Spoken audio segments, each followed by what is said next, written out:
हाँ कोई दिक्कत नहीं, काट देंगे। कंबशन में क्या है, कंबशन क्या होता है सबसे पहले ये समझो। कंबशन है ओनली हीटिंग जो होती है, हीटिंग को ही हम क्या कहते हैं, कंबशन कहते हैं। किसी भी चीज को जब हम हीट करेंगे in presence of oxygen, oxygen के प्रेजेंस में जब वो हीट होगी तो उसको क्या कहा जाएगा, कंबशन। हर एक रिएक्शन इंपॉर्टेंट है, तो पहले समझो कि इसमें क्या बोला गया।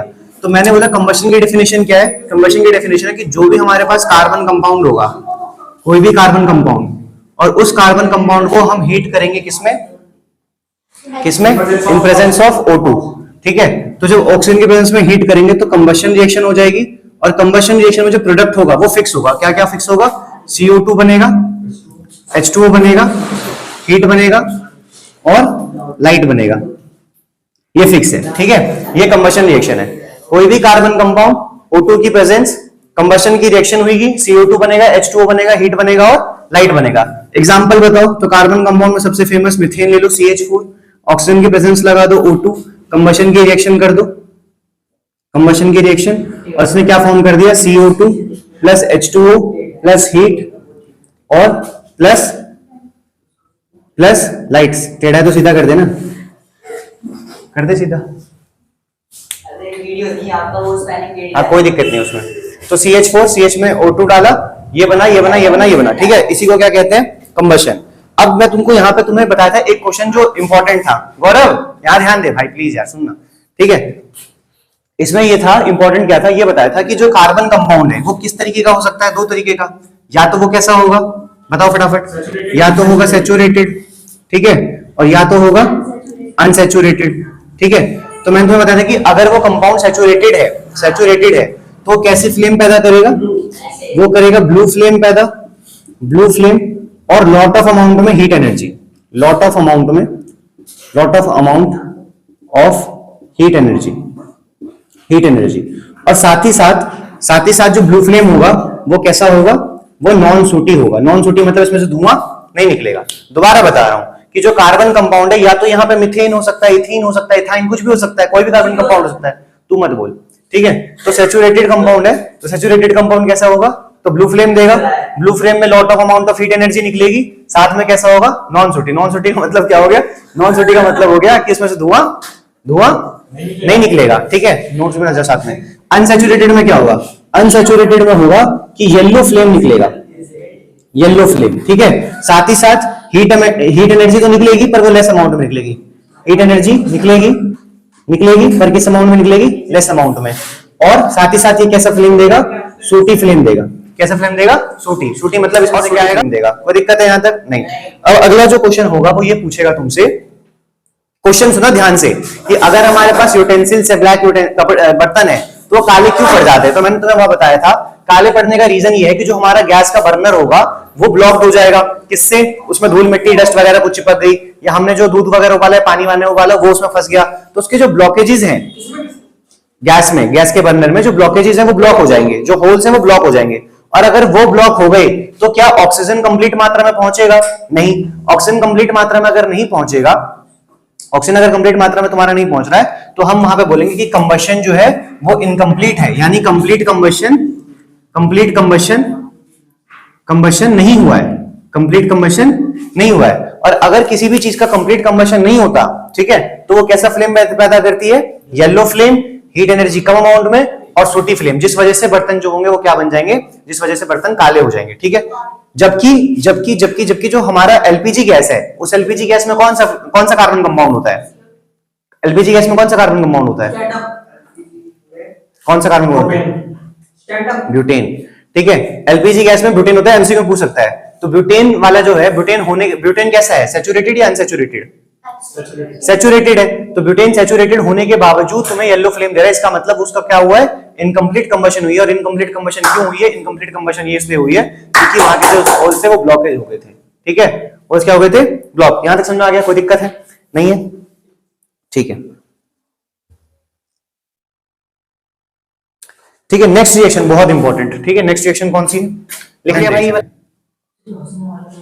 ऑक्सीडेशन, ठीक है, बहुत इंपॉर्टेंट, ठीक है। ऑक्सीडेशन क्या है, देखो सिंपल सा समझो कि ऑक्सीडेशन रिएक्शन होता है जब अल्कोहल को कन्वर्ट किया जाता है किसमें, अल्कोहल को कन्वर्ट किया जाता है किसमें? कार्बोक्सिलिक एसिड में, ठीक है।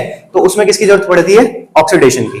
तो तुमने क्या बोला कि ये रिएक्शन वो है जिसमें जो हमारा अल्कोहल है, alcohol will converted into carboxylic acid, alcohol will converted into carboxylic acid, ठीक है।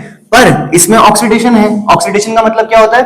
एडिशन ऑफ ऑक्सीजन करवाना, तो इसलिए इसमें एडिशन ऑफ ऑक्सीजन किया जाएगा। बोला आगे बात समझ में? अल्कोहल को कन्वर्ट करवाना है कार्बोक्सिलिक एसिड में, तो कौन सी रिएक्शन कर सकती है?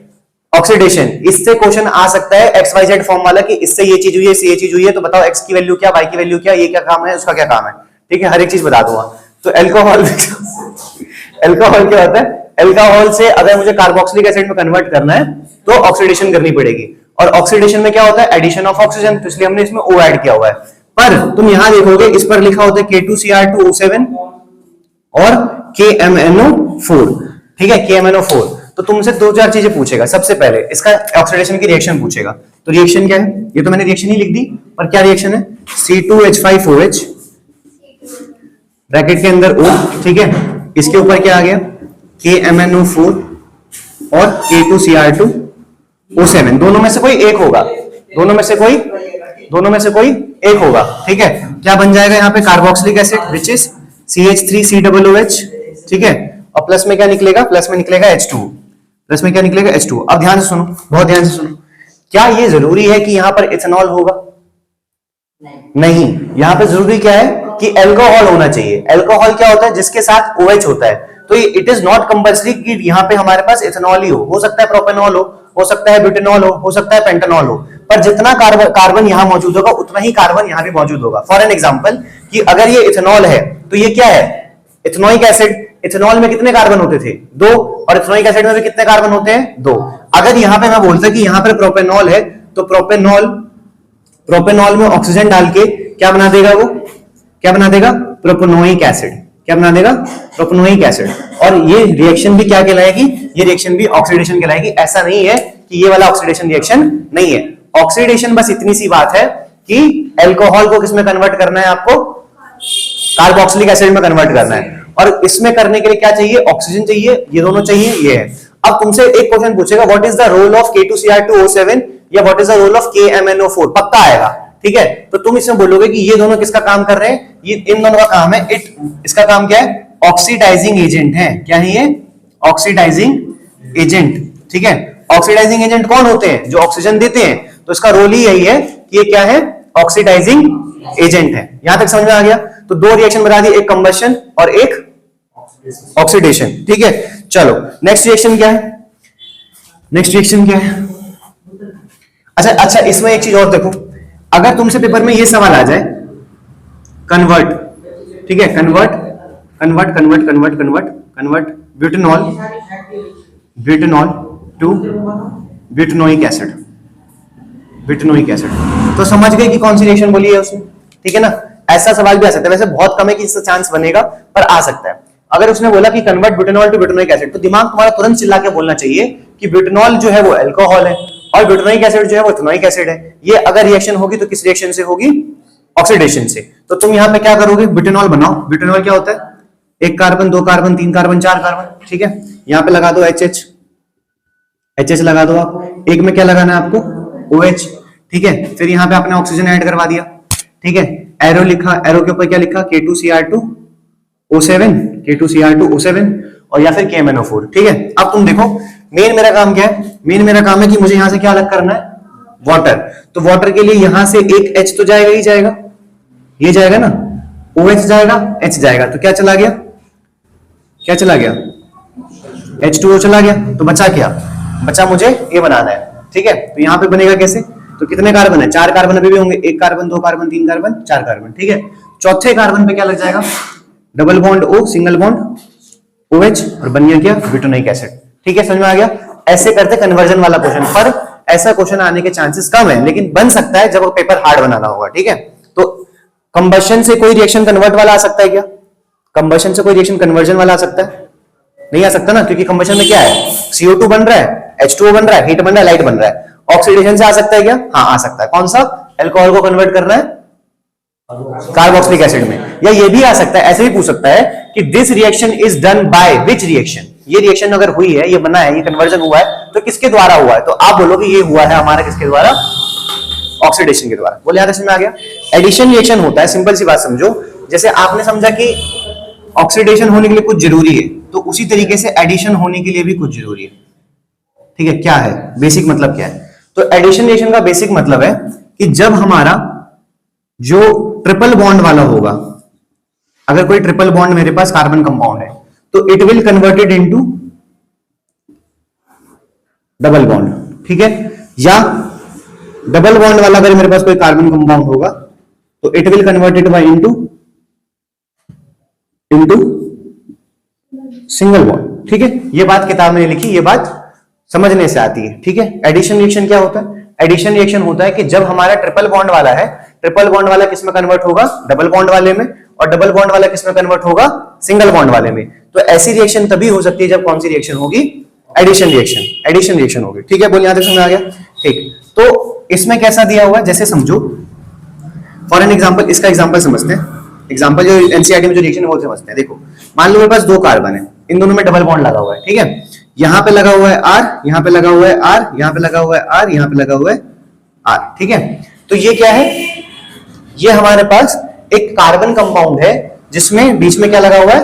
Double bond. ठीक है, ये R क्या शो कर रहे हैं कि कार्बन की चेन बहुत ज्यादा लंबी हो सकती है, बहुत ज्यादा, कितनी भी बड़ी हो सकती है, मतलब पेंटेन, हेक्सेन, ब्यूटेन, कुछ भी हो सकता है, पर बीच में क्या है? डबल बॉन्ड लगा हुआ है। तो अगर मुझे डबल बॉन्ड को सिंगल बॉन्ड में कन्वर्ट करना है, सिंगल बॉन्ड में कन्वर्ट करना, तुम बताओ क्या बन जाएगा? ये डबल बॉन्ड से क्या बन गया? Single bond. ठीक है, ये जो 4 R थे, ये 4 R प्रेजेंट रहेंगे। ठीक है, और ये जो डबल बॉन्ड यहां पर था, ये जो डबल बॉन्ड यहां पर था, वो हट जाएगा, मतलब इसके पास भी एक बॉन्ड और इसके पास भी एक बॉन्ड आ गया। अब यहां पर कोई भी चीज यहां पे लग सकती है, कोई भी चीज यहां पे क्या हो सकती है? लग सकती है। तो हम यहां पे क्या कर रहे हैं? अगर मैं एडिशन ऑफ हाइड्रोजन करवा रहा हूं, क्या करवा रहा हूं? हाइड्रोजन, तो यहां पे क्या लग जाएगा? H लग जाएगा। तब ये रिएक्शन क्या कहलाएगी? तब ये रिएक्शन बन जाएगी हाइड्रोजनेशन रिएक्शन। क्या बन जाएगी? Hydrogenation reaction. Hydrogenation reaction. ठीक है, इसी रिएक्शन को मैं क्लोरीनेशन भी बोल सकता हूं। अगर मैं क्या करता, यहां पे क्या ऐड करवाता? क्लोरीन ऐड करवाता। ठीक है, पर लेकिन तुम्हारे में वो नहीं है, तुम्हारे में क्या है? सिर्फ हाइड्रोजनेशन है। हाइड्रोजनेशन कैसे होगा? जब हमारे डबल बॉन्ड वाले में आपने इसको सिंगल बॉन्ड में कन्वर्ट करवाना चाह रहे हो और उसमें आपने हाइड्रोजन की एडिशन करवा दी, तो हाइड्रोजन की एडिशन की वजह से वो क्या किस में कन्वर्ट हो जाएगा? सिंगल बॉन्ड वाले में। और इस रिएक्शन को क्या बोलते हैं? Addition reaction. पर ये रिएक्शन होगी तभी जब यहां पर क्या करोगे? आप निकल डालोगे और या प्लेटिनम डालोगे और इसको कितने पे हीट करोगे? 473 केल्विन पे हीट करोगे। इंपॉर्टेंट है, ये बात ज्यादा इंपॉर्टेंट है। क्वेश्चन में यही मेंशन होगा कि ये क्वेश्चन का हिस्सा है 473 वाला। ठीक है, 473 दिखते ही दिमाग में आएगा, अरे 473 कहीं देखा था, कहां देखा था? एडिशन रिएक्शन में। तो एडिशन रिएक्शन करना होगा, उसमें क्या होता है? निकल और प्लेटिनम यूज होता है। ठीक है, उसके बाद डबल बॉन्ड वाला किसमें कन्वर्ट हो जाता है? सिंगल बॉन्ड वाले में। तो निकल, और फिर यहां पे इसका क्या पूछ लेगा? इसका तुमसे रोल पूछ लेगा, तो बताओ इसका रोल क्या है? ठीक है, it act as a catalyst. क्या काम करता है ये? कैटलिस्ट की तरह काम करता है। कैटलिस्ट पता है सबको क्या होता है? कैटलिस्ट वो होता है जो रिएक्शन में इन्वॉल्व ना होके रिएक्शन को स्पीड अप कर दे, उसको कैटलिस्ट बोलते हैं। रिएक्शन में ये कहीं नहीं है, मतलब वो दो होता है ना कि जैसे दो लड़कों की लड़ाई हो रही है ना, हम लड़ दोनों साइड से नहीं रहे और क्या करते हैं? बीच में लड़ाई लगवा रहे हैं, तो वैसा। ठीक है, तो कैटलिस्ट की तरह काम करता है कौन? निकल और प्लैटिनम। और निकल और प्लैटिनम क्या करता है कि डबल बॉन्ड वाला जो रिएक्शन था, ये बहुत टाइम लगता है, डबल बॉन्ड को तोड़ना बहुत मुश्किल है, पर आपने इसको तोड़ के किसमें कन्वर्ट कर दिया? सिंगल बॉन्ड में। तो ये जल्दी इसी वजह से हो पाया क्योंकि यहाँ पे निकल प्लैटिनम है। एडिशन रिएक्शन में आ गया, कोई दिक्कत है? नहीं। दोबारा समझाता हूं, थोड़ा सुनो। मैंने बोला जैसे एडिशन रिएक्शन का कहां यूज होगा? तो ट्रिपल बॉन्ड को कन्वर्ट हो देखा होगा आपने, डबल बॉन्ड में करना है तो एडिशन यूज होगा, डबल बॉन्ड को सिंगल बॉन्ड में करना है तो एडिशन यूज होगा। अगर एडिशन हम हाइड्रोजन की करवाएं तो ये रिएक्शन क्या बन जाएगा? हाइड्रोजनेशन रिएक्शन बन जाएगा। और इसका यूज कहां होता है? सबसे इंपॉर्टेंट तो इसका क्या है? यूज पे क्वेश्चन पूछेगा, तो यूज कहां होता है? इसका यूज होता है कि इससे हम वेजिटेबल ऑयल से क्या कन्वर्ट करते हैं? वेजिटेबल घी बनाते हैं। वेजिटेबल घी बनाते हैं। ठीक है, वेजिटेबल ऑयल से क्या बनाते हैं बाबू? वेजिटेबल घी बनाते हैं। ठीक है, वेजिटेबल घी बनाते हैं। अब मुझे एक बात बता कि हमारे लिए कौन सा अच्छा है? Saturated compound as a oil में कौन सा होता है? सैचुरेटेड या अनसैचुरेटेड? अनसैचुरेटेड होता है। तो यहां पे हम इसमें क्या है? अनसैचुरेटेड हमारे लिए। ठीक है, और ये क्या है? सैचुरेटेड है हमारे लिए, ठीक है। तो हमारे लिए ना अनसैचुरेटेड फैट अच्छे होते हैं और सैचुरेटेड फैट क्या होते हैं, खराब। यानी अगर आप तेल खा रहे हो तो आपको इतनी प्रॉब्लम नहीं है जितना आप क्या खाओगे, घी। पर कौन सा घी है ये, वेजिटेबल घी। घी दो तरीके का है ना, एक तो एनिमल प्रोडक्ट से निकला है, गाय भैंस से निकला हुआ है, और एक आपने डालडा वाला देखा है, तो ये वेजिटेबल घी है। वेजिटेबल घी आपके लिए नुकसानदायक है और वेजिटेबल ऑयल इतना नुकसानदायक नहीं है, क्योंकि वो कैसा फैट है, अनसैचुरेटेड फैट है। कैसा फैट है, अनसैचुरेटेड। तो पूछेगा आपसे अनसैचुरेटेड, तो वो चीज ध्यान में रखना, ठीक है। दोबारा ध्यान से सुनो, एडिशन रिएक्शन क्या, जिसमें ट्रिपल बॉन्ड डबल में, डबल बॉन्ड सिंगल में कन्वर्ट हो जाए। वीडियो चल रही, डबल बॉन्ड वाला जो है वो सिंगल बॉन्ड में कन्वर्ट हो जाए, निकल प्लैटिनम में आ जाएगा और 473 केल्विन पे होगा। इसमें अगर हाइड्रोजन की एडिशन करवाई है तो हाइड्रोजनेशन रिएक्शन हो गई, और वेजिटेबल ऑयल किस में कन्वर्ट हो जाता है, वेजिटेबल घी में। ये इसका यूज है। यहां तक कोई दिक्कत, 3 रिएक्शन पढ़ा दी, कंबशन, ऑक्सीडेशन, एडिशन, ठीक है। चौथी डालो सब्स्टिट्यूशन। कौन सी है, नेक्स्ट रिएक्शन कौन सी है, सब्स्टिट्यूशन रिएक्शन। तो सब्स्टिट्यूशन रिएक्शन बिल्कुल सेम टू सेम है तुम्हारे किसकी तरह है, डिस्प्लेसमेंट की तरह। डिस्प्लेसमेंट में हमने क्या किया था कि जो हायर रिएक्टिव एलिमेंट है वो लोअर रिएक्टिव एलिमेंट को हटा देता है। तो उसी तरीके से यहां पर है कि जैसे मान लो मेरे पास मीथेन है, CH4 है, ठीक है, और इसमें मैंने क्या करा, इसमें मैंने Cl2 ऐड करा दिया, ठीक है। क्या ऐड करा दिया, Cl2, ठीक। यहां पर मैंने किसी अमाउंट में एनर्जी दे दी, एनर्जी दे दी, ठीक है, एनर्जी दे दी। तो क्या होगा, तो बेसिक सी चीज होगी कि Cl2 इसकी जगह ले लेगा, ठीक है। कैसे, जैसे समझो कितने बॉन्ड है इसमें, 4 बॉन्ड, और चारों बॉन्ड पे क्या लगा हुआ है, हाइड्रोजन, और इसमें क्या लगा हुआ है, Cl लगा हुआ है, ठीक है। तो जब आप इसको एनर्जी दे रहे हो तो एनर्जी देने से क्या होगा, कोई बॉन्ड ब्रेक कर जाएगा, और यहां से ये वाला बॉन्ड भी क्या हो गया, ब्रेक। अब ये वाला H बोलेगा कि मैं तेरी जगह ले लेता हूं इस Cl की, और ये Cl इसकी जगह ले लेगा, तो क्या बना देगा, CH3Cl, ठीक है, प्लस में HCl। सिंपल सी रिएक्शन है। अब ये रिएक्शन भी कन्वर्जन में यूज हो सकती है। तुमसे कैसा पूछेगा, तुमसे बोलेगा कन्वर्ट, क्या कन्वर्ट करना है, कन्वर्ट करना है methane to chloromethane, methane to chloromethane. किसमें कन्वर्ट करना है बाबू, मीथेन से क्लोरोमीथेन में कन्वर्ट करना है। तो यहाँ बैठ जा, मीथेन से क्लोरोमीथेन में कन्वर्ट करना है। आ रहा है ये, नहीं आ रहा ना, ठीक है। मीथेन से क्लोरोमीथेन में कन्वर्ट करना है, तो वो रिएक्शन कौन सी होगी, ऐसे वाली। समझ में आ गया, ठीक है। अगर मीथेन की जगह यहाँ पे क्या होता, इथेन, तो किसमें कन्वर्ट कर सकते थे इसको, क्लोरोइथेन में। यहाँ प्रोपेन होता तो किसमें कन्वर्ट कर सकते थे, क्लोरोप्रोपेन में। अच्छा, Cl से Cl2 ही ऐड होगा क्या, नहीं, क्या ऐड हो सकता है, कुछ भी, ब्रोमीन ऐड कर सकते हो, आयोडीन ऐड कर सकते हो, कुछ भी ऐड कर सकते हो। तो वो ऐड करने से क्या बन गया, अगला कंपाउंड बन गया। एक एग्जांपल और ले लेते हैं, जैसे मान लो तुम्हें बोलता है कि ब्यूटेन को कन्वर्ट करो किसमें, ब्रोमोब्यूटेन में, ठीक है, ब्रोमोब्यूटेन में कन्वर्ट करो, ठीक है, ब्रोमोब्यूटेन में कन्वर्ट करो। तो ब्यूटेन क्या हुआ, कितने कार्बन, 4 कार्बन, और तुम इसमें क्या ऐड कर रहे हो, Br2 ऐड कर रहे हो। तो Br2 क्या करेगा, Br2 इसमें से एक H को हटा देगा और उसके जगह आके लग जाएगा, तो क्या बना देगा, C, ठीक है, और यहाँ पे आके लग गया Br, H लगा लेना अपने आप से, ठीक है, वो नहीं लगा रहा मैं। तो ब्यूटेन किसमें कन्वर्ट होगा, ब्रोमोब्यूटेन में। समझ में आ गया सब्स्टिट्यूशन रिएक्शन। तो 4 रिएक्शन पढ़े, फोन यूज कर रहा है कोई, अब पढ़ ले यहाँ पे, शांति से पढ़ा दे, ठीक है। 4 रिएक्शन, इथेनॉल क्या, कंबशन यूज कर लिया हमने, ऑक्सीडेशन पढ़ लिया, एडिशन पढ़ लिया, और सब्स्टिट्यूशन पढ़ लिया, ठीक है। अब इथेनॉल की रिएक्शन है और इथेनोइक एसिड की रिएक्शन है, सारी रिएक्शन एक एक करके पढ़ेंगे, ठीक है। डालो पहले heading, ethanol reaction with sodium, ठीक है, सोडियम के साथ रिएक्शन कर रहे हैं। तो इथेनॉल का फॉर्मूला क्या होता है, C2H5OH, ठीक है, C2H5OH हो गया। C2H5OH के ऊपर आपने क्या करा, इसको इसके साथ रिएक्ट करवाया, सोडियम के साथ, ठीक है। तो ये क्या बना देगा, ये बना देगा C2H5ONa प्लस में H2, ठीक है। इसका कंपाउंड का नाम बताया गया, सोडियम एथॉक्साइड, बहुत इंपॉर्टेंट है, ठीक है। ये क्या रिएक्शन बन गई, सोडियम एथॉक्साइड, ठीक है। और किसके साथ रिएक्शन करवाया, Na के साथ, ठीक है। वो कोई दिक्कत यहाँ पे नहीं, ठीक, पहली रिएक्शन। उसके बाद हम करवा रहे हैं दूसरा, इस बुक में अच्छे से नहीं दिया हुआ, एक बार पॉज मारियो। Na के साथ आपने मिलाया, तो Na के साथ क्या बना देगा, C2H5ONa और प्लस में H2, तो ये होती है सोडियम एथॉक्साइड की रिएक्शन। सेम रिएक्शन अगर आपको करनी है तो C2H5OH ले लो, ठीक है, और इसकी रिएक्शन करवाओ NaOH के साथ, तो क्या यही चीज बनेगी, सेम फिर से यही बनेगी। क्या बनेगी, फिर से बनेगी C2H5ONa, पर इस बार प्रोडक्ट में क्या निकलेगा, H2O, ठीक है। एक तो रिएक्शन ये हो गई, ठीक।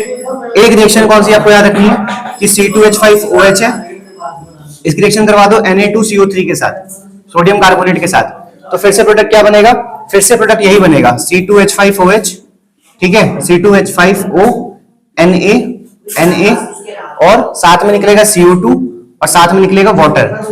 देख तीन रिएक्शन है, प्रोडक्ट सेम है, Na के साथ सोडियम एथॉक्साइड, NaOH के साथ सोडियम एथॉक्साइड, Na2CO3 के साथ सोडियम एथॉक्साइड, लेकिन प्रोडक्ट क्या बना है CO2 और H2O बाय प्रोडक्ट। चौथी रिएक्शन C2H5OH, ठीक है, प्लस में NaHCO3, इसके साथ करवाया रिएक्शन, तो क्या बन जाएगा, तो बन जाएगा C2H5OH ONA, ठीक है, प्लस में CO2 और प्लस में H2O। कितनी रिएक्शन हो गई, 4 रिएक्शन। बोलो यहां तक समझ आ गया, ये सिंपल सी रिएक्शन थी। अब इसके बाद इंपॉर्टेंट है, चलिए मिटा देता हूं, उसके बाद लिख दूंगा, ठीक है। एक आपने पढ़ा होगा कौन सी रिएक्शन, डिहाइड्रेशन रिएक्शन। वापस सुनो, सोडियम के साथ जितनी भी रिएक्शन है, पहला Na के साथ, अगला NaOH के साथ, अगला Na2CO3 के साथ, अगला NaHCO3 के साथ। NaHCO3 क्या है, NaHCO3 का नाम बता, बेकिंग सोडा, ठीक है, ये इस पे चैप्टर 2 में इंपॉर्टेंट है। Na2CO3 क्या है, मेटल कार्बोनेट, बताइए तुमको। NaOH क्या हो गया, कॉस्टिक सोडा, है ना, कॉस्टिक सोडा हो गया ना ये, और Na तुम्हें बताइए सोडियम, ठीक है, इसके साथ रिएक्शन करेगा। तो ऐसे हो सकता है कि पूछे कि जो इथेनॉल है, इथेनॉल की रिएक्शन करवा दो, जरा चाटा मारूंगा, मुंह देगा। अरे मैं इसे बता दूं, जैसे किसी से पूछते हो तो ऐसे खड़े करके शांति से बैठ जा, तू समझ में नहीं आ रहा, एक दिन बच गया पेपर को, सीरियस ही नहीं हो रहा। सीरियस हूं मैं, ठीक है, समझ गया यहां तक, कोई दिक्कत है? देखो सुनो, डिहाइड्रेशन रिएक्शन ये होती है कि इसमें पानी को हमें अलग करना है। तुम्हारे पास था क्या, इथेनॉल था। इथेनॉल क्या होता है, C2H5OH, ठीक है। डिहाइड्रेशन जब आपको करवानी होगी तो आप यहां पे डालोगे कंसंट्रेटेड H2SO4। ये बात याद रखनी, ये क्वेश्चन में रहेगा कि आपके पास कंसंट्रेटेड H2SO4 है और आप उसको 473 केल्विन पे हीट कर रहे हो। तो 473 केल्विन पे जब आप हीट करोगे तो इसके अंदर से पानी का मॉलिक्यूल कम हो जाएगा। तो अगर पानी का मॉलिक्यूल कम हो जाएगा यानी H2O कम हो गया, तो क्या क्या कम हो गया, एक OH कम हुआ होगा और यहां से एक H निकला होगा, तो बचा क्या होगा, बचा होगा इसके अंदर CH2 double bond CH2 which is ethene, which is क्या, इथीन, ठीक है। यानी अब ये भी एक न्यूमेरिकल वो हो गया, कन्वर्जन वाला क्वेश्चन, कि इथेनॉल को कन्वर्ट करना है किसमें, इथीन में। तो कौन सी रिएक्शन से हो रहा है वो, डिहाइड्रेशन से। और डिहाइड्रेशन में क्या हुआ कि कंसंट्रेटेड H2SO4 डाला, इसको हीट कर दिया। अब पूछेगा इसका रोल क्या है, तो इसका रोल क्या बोलोगे, इसका ये है, ये क्या कर रहा है, ये डिहाइड्रेटिंग एजेंट है। कौन सा एजेंट है, डिहाइड्रेटिंग एजेंट। डिहाइड्रेटिंग एजेंट क्या क्या काम करता है, पानी का मॉलिक्यूल हटवाने में मदद कर रहा है। अब एक चीज और कि ये H2SO4 का रोल चैप्टर फर्स्ट में भी था, जब हम वाटर की रिएक्शन करवा रहे थे, वाटर का हम रिडक्शन करवाते थे, है ना, उसमें तो वहां पे H2SO4 का काम क्या है, वहां पे H2SO4 का काम है कि जो हमें फ्री आयन प्रेजेंट करवाता है, उसमें मॉलिक्यूल्स में फ्री आयन देता है, जिस वजह से इलेक्ट्रिसिटी कंडक्ट कर पाती है। तो वहां पे और यहाँ पे कंफ्यूजन मत करना क्रिएट। यहाँ पे क्या हो रहा है कि इथेनॉल कन्वर्ट हो रहा है किसमें, इथीन में, with the help of H2SO4, वो भी कंसंट्रेटेड, और 473 पे हमने हीट किया। H2SO4 का काम पूछेगा तो डिहाइड्रेटिंग एजेंट बता देना। बोल समझ आ गया, यहां तो कोई दिक्कत है नहीं, ठीक है। इसकी जो अगली रिएक्शन है वो बहुत इंपॉर्टेंट है, जिसी को हम बोलते हैं एस्टरिफिकेशन रिएक्शन। एस्टरिफिकेशन रिएक्शन ये एक ही बार पढ़ाऊंगा, इथेनॉइक एसिड में ये वाली रिएक्शन नहीं पढ़ाऊंगा। एस्टरिफिकेशन रिएक्शन क्या होती है, एस्टरिफिकेशन रिएक्शन होती है, ये आएगा एग्जाम में, वेरी वेरी इंपॉर्टेंट, ठीक है, आएगा ही आएगा। क्या रिएक्शन है कि C2H5OH हमारे पास है, ठीक है, इसमें हमने क्या ऐड कर दिया, CH3COOH, ठीक है, यानी कि इथेनॉल में ऐड कर दिया इथेनोइक एसिड। एरो के ऊपर क्या होता है, एरो के ऊपर क्या होता है, एस्टरिफिकेशन लिख देते हैं एरो के ऊपर, और क्या होता है, एसिड होता है। कौन सा, कंसंट्रेटेड H2SO4 ही होता है ना बाबू, कौन सा होता है, कंसंट्रेटेड H2SO4 ये होता है। तो इसमें जो हमारा कंपाउंड बनता है वो बनता है CH3COO C2H5 और पानी का मॉलिक्यूल अलग हो जाएगा, ठीक है। इसको क्या बोलते हैं, ईस्टर, और इस रिएक्शन को क्या बोलते हैं, एस्टरिफिकेशन रिएक्शन। एस्टरिफिकेशन रिएक्शन से क्या हो रहा है कि जो ईस्टर बन रहा है ये एक स्वीट स्मेलिंग एजेंट है, स्वीट स्मेलिंग एजेंट की तरह काम करता है, इसमें से खुशबू आती है और इसका वेरियस जगह पे उपयोग होता है। फ्लेवरिंग एजेंट की तरह काम होता है, केक में फ्लेवर डालना है वहां यूज होता है, ठीक है, आइसक्रीम में फ्लेवर डालना है वहां यूज होता है, जिस भी चीज में फ्लेवर डालना है वहां इसका यूज हो जाएगा। तो एस्टरिफिकेशन रिएक्शन क्या है, एस्टरिफिकेशन रिएक्शन हो गई कि इथेनॉल में आपने डाला इथेनोइक एसिड, ठीक है, एस्टरिफिकेशन रिएक्शन हुई, कंसंट्रेटेड H2SO4 डाला, ईस्टर में कन्वर्ट हुआ, ये प्रोडक्ट बन गया। बोल यहां तक कोई दिक्कत नहीं, ठीक है, यहाँ तक कोई दिक्कत नहीं है। चलो इसके बाद आते हैं किस पे, इथेनॉइक एसिड की रिएक्शन पे। मिटा दो ये,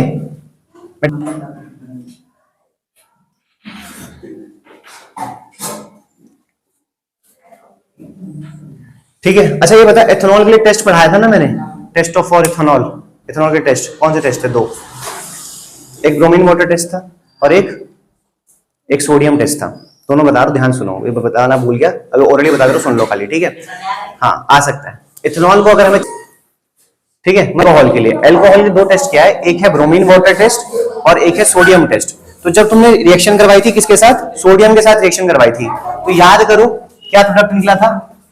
अगर मान ले मेरे पास C2H5OH है और इसकी मैंने रिएक्शन करवा दी NaOH के साथ, ये करवाई थी एक रिएक्शन, एक इसकी रिएक्शन करवाई थी C2H5OH की किसके साथ, Na2CO3 के साथ, ये करवाई थी। तो जब उसने सोडियम एथॉक्साइड बनाया था तो यहाँ पे क्या निकाला था, CO2, और यहाँ क्या निकाला था, H2।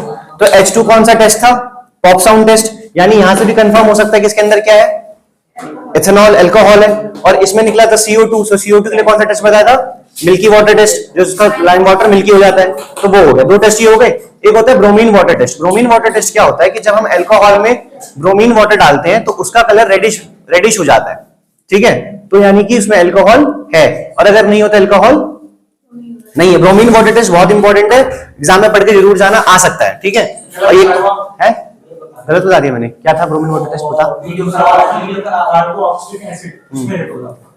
उसमें रेड हो जाता है, उसमें क्या हो जाता है, इसमें चेंज नहीं होता। हाँ ब्रोमीन वाटर अल्कोहल में डालते तो चेंज नहीं होता, और कार्बोक्सिलिक एसिड में डालते तो क्या हो जाता है, रेड हो जाता है। बस यही है, ये काट दूंगा कोई बात नहीं, और वो पढ़ा नहीं रहता, इसमें एग्जाम याद आ गया। अब सुन, इथेनॉइक एसिड में क्या है, इथेनॉइक एसिड क्या होता है, CH3COOH, CH3COOH, ठीक है। अब इसकी जितनी रिएक्शन सारी एक साथ कर लेते हैं। तो पहली तुमको पता है एस्टरीफिकेशन है, एक तो एस्टरीफिकेशन है, ठीक है। इसकी करवा दो ऑक्सीडेशन, इसकी ऑक्सीडेशन नहीं, इसकी करवा दो क्या, इसकी करवा दो तुम ऑक्सीडेशन की जगह Na के साथ रिएक्शन करवा दो, Na के साथ, ठीक है। इसकी रिएक्शन करवा दो किसके साथ, NaOH के साथ करवा दो, ठीक है। इसी की रिएक्शन करवा दो किसके साथ, Na2CO3 के साथ, ठीक है, ये सर। और इसी की रिएक्शन करवा दो किसके साथ, NaHCO3 के साथ। बोल कोई दिक्कत नहीं। तो एस्टरीफिकेशन तो मैंने अभी बताई, एस्टरीफिकेशन में क्या बनता है, C2H5OH, C2H5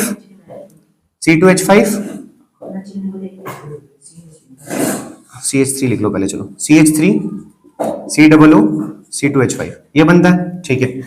NaHCO3 में क्या बनेगा, CH3COONA ये बनेगा, CH3COONA, और साथ में क्या निकल जाएगा, साथ में निकल जाएगा CO2, साथ में निकल जाएगा वाटर, ठीक है। इसमें क्या बनेगा, CH3COONA, साथ में निकल जाएगा है, हाँ CO2 और H2O, ये भी निकल गया, ठीक है। NaOH में क्या होगा, NaOH में हो जाएगा CH3COONA, और साथ में निकलेगा H2, और यहाँ क्या होगा, यहाँ भी वही होगा, CH3COONA, और साथ में निकलेगा H2, ठीक है। जो हमारे इथेनॉइक एसिड था उसकी सारी रिएक्शन मैंने बता दी, एस्टरीफिकेशन सब में Na वाला सोडियम एथॉक्साइड और ये, ठीक है। इसी का अगर तुमको क्या करवाना है, क्या इसमें तुम डिहाइड्रेशन करवा सकते हो, डिहाइड्रेशन क्या इसमें हो सकती है, होगी नहीं होगी, क्या इसकी डिहाइड्रेशन हो सकती है, नहीं हो सकती, करके देखते हैं। क्योंकि मैं जो समझाने का प्रयास करूंगा वो तुम्हें समझ में तो आ जाएगा, पर जब तुम लिखोगे ना तो हो सकता है कि तुम्हारे वर्ड्स ऊपर नीचे हो जाए, कुछ भी चीज मिक्स कर दो और पूरा आंसर गड़बड़ हो जाए। तो इसीलिए समझ लो एक तरीके से, पर उसका जो आंसर है वो कहीं से सैंपल पेपर से पढ़ के अच्छे से चले जाना, ताकि वो तुम एज इट इज उसको क्या कर पाओ, लिख पाओ, ठीक है। ठीक है, क्या है सुनो, देखो अबे सोप, ठीक है, सोप क्या होता है, तो सोप बेसिकली सोप बनता है सपोनिफिकेशन रिएक्शन से।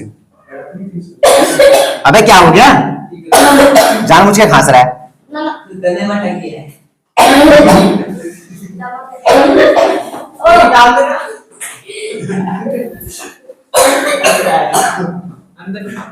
ठीक है। सुन, सोपोनिफिकेशन रिएक्शन से बनता है। तो सोप, हाँ सुनना, सब सोप क्या होता है?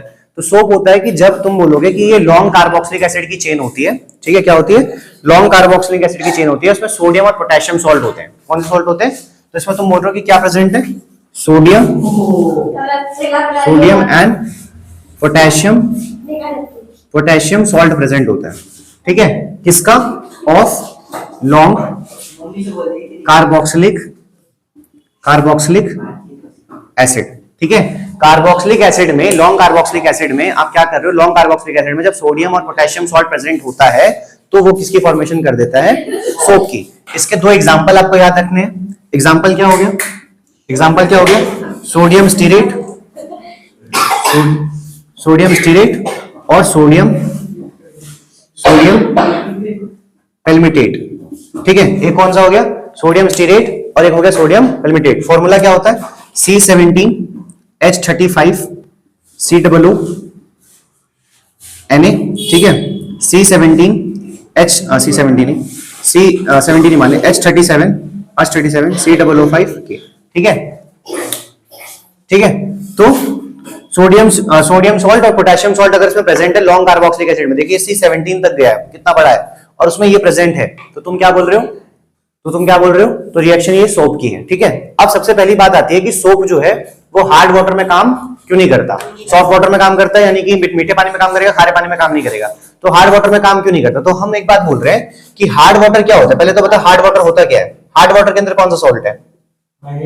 हाँ बहुत अच्छा, ठीक है। इसके अंदर कौन सा सॉल्ट है? एक magnesium and calcium salt are present. सुना, समझा भाई ये वाली बात कि जो हमारा सोप है वो हार्ड वाटर में काम क्यों नहीं कर पा रहा, वो समझा रहा हूं। तो मैंने बोला पहले हार्ड वाटर ही समझो। तो हार्ड वाटर होता है जिसमें मैग्नीशियम और कैल्शियम सॉल्ट प्रेजेंट है, ठीक है, मैग्नीशियम और कैल्शियम। तो तू मुझे बता कि जब मैं इसमें सोप डालूंगा तो इसमें तो सोडियम प्रेजेंट था, क्या सोडियम मैग्नीशियम के साथ रिएक्ट कर सकता है? नहीं, लगभग सेम ही लेवल पे है। क्या पोटेशियम कैल्शियम के साथ रिएक्ट कर सकता है? नहीं, लगभग सेम ही लेवल पे है। रिएक्टिविटी में अगर रिएक्टिविटी कर सकता है उसको हटा सकता तो हटा देता, लेकिन रिएक्टिविटी में सेम लेवल पे है। तो जब भी ये इसके साथ मिलेंगे, इसके साथ ही मिलाया जाएगा, तो इस वक्त पर क्या फॉर्म कर देगा? स्कम। क्या फॉर्मेशन होती है? स्कम क्या होता है? जैसे एक होता है फोम, जब तुम सोप को या फिर किसको, डिटर्जेंट को पानी में डालोगे तो क्या बनेगा? फॉर्म बनेगा, बहुत ज्यादा अमाउंट में झाग निकलेगी। पर अगर हम क्या कर रहे हैं, सोप को खारे पानी में डाल रहे हैं, तो किसकी फॉर्मेशन हो रही है? स्कम की। तो स्कम की वजह से वो कपड़ा साफ नहीं हो पाएगा, इसलिए सोप को हम इसमें यूज नहीं करते, मीठे पानी में यूज करते हैं, ठीक है। समझ में आ गया यहां तक? ठीक, हाँ बोल, कुछ भी नहीं बताना, मिटा दिए, ठीक है। आगे सुनो, अब देखो क्लीनिंग एक्शन ऑफ सोप समझो। तो अगर तुम क्लीनिंग एक्शन ऑफ सोप समझने जाओगे तो मान लो मैंने बोला कि हमारे पास क्या है, एक बीकर है जिसमें बहुत सारा क्या है? पानी है, और यहां पर तुम्हारे पास ये इसके अंदर पड़ा हुआ है ऑयल या डर्ट, ठीक है, ऑयल या डर्ट। अब हमने क्या करा, इसके अंदर सोप का मॉलिक्यूल या हमने डिटर्जेंट का मॉलिक्यूल डाला, तो डिटर्जेंट का जो मॉलिक्यूल होता है वो ऐसा होता है कुछ, ठीक है। इसको बोलते हैं क्या? हाइड्रोफिलिक पार्ट है ये, हाइड्रोफिलिक। और ये कौन सा पार्ट है?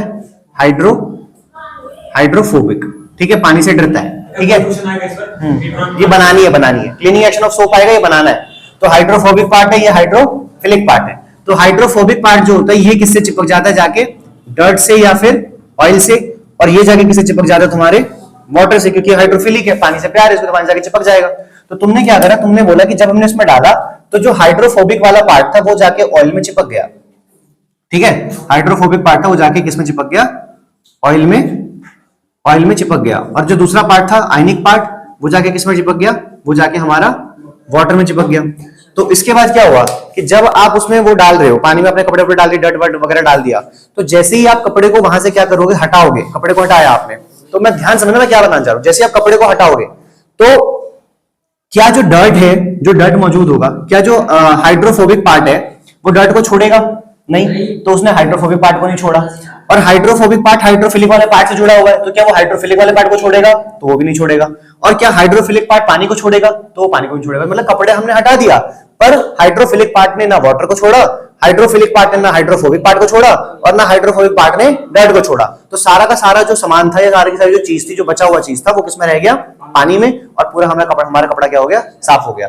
दूसरा कि इसमें ही किसकी फॉर्मेशन हुई है, इसमें ही फोम की फॉर्मेशन हुई है। किसकी फॉर्मेशन हुई है, फोम की, झाग की। झाग निकले तभी तो कपड़ा साफ होगा, ठीक है। और अगर हम हार्ड वाटर में यूज करते तो किसका वर्ड यूज करेंगे, कौन सा वर्ड यूज करेंगे हम, स्कम, ठीक है। स्कम क्या होता है, बेसिकली झाग अच्छे मात्रा में जब नहीं होता कपड़े पे चिपक जाता है, उसको स्कम बोलते हैं। वो स्कम हो गया, हाँ स्कम। और ये क्या होता है, ये क्या है, फॉर्म या लेथर, जो भी बोलना चाहो। बोले समझ में आ गया यहाँ तक, ठीक है। बस यही है चैप्टर में, और कुछ भी नहीं, ठीक है। एक तुमसे पूछ सकता है कि सोप और डिटर्जेंट में फर्क क्या है, तो तुमने वही वाली जो बात बताई कि ये सॉफ्ट वाटर में काम कर सकता है या हार्ड वाटर में काम कर सकता है, या हार्ड वाटर में काम नहीं कर सकता सोप, ऐसे तुम बोलोगे। ये सोडियम पोटेशियम सॉल्ट है, उसमें कैल्शियम मैग्नीशियम सॉल्ट होता है, ये चीज है। तो ये डिटर्जेंट और सोप के बीच में डिफरेंस याद कर लेना, 3 क्वेश्चन याद कर लेना, तुम्हारा काम हो जाएगा। क्लीनिंग एक्शन ऑफ सोप, ठीक है, क्लीनिंग एक्शन ऑफ सोप हो गया, इसके अंदर सब आ गया, ठीक है। लेकिन फिर भी cleaning action of soap, micelle formation, ये जो बोलते हैं इसको मिसल बोलते हैं, मिसल फॉर्मेशन कैसे हुई है, और सोप और डिटर्जेंट में डिफरेंस, ठीक है। ये 3 कर लो, हो जाएगा। और बाकी रिएक्शन मैं तुमको सारी बताई दी, बस इतना ही था, ठीक है। अब स्टॉप कर दे। कैसे बनेगा, तो देखो मेन सेंट्रल एटम कौन सा है, दूसरे वीडियो में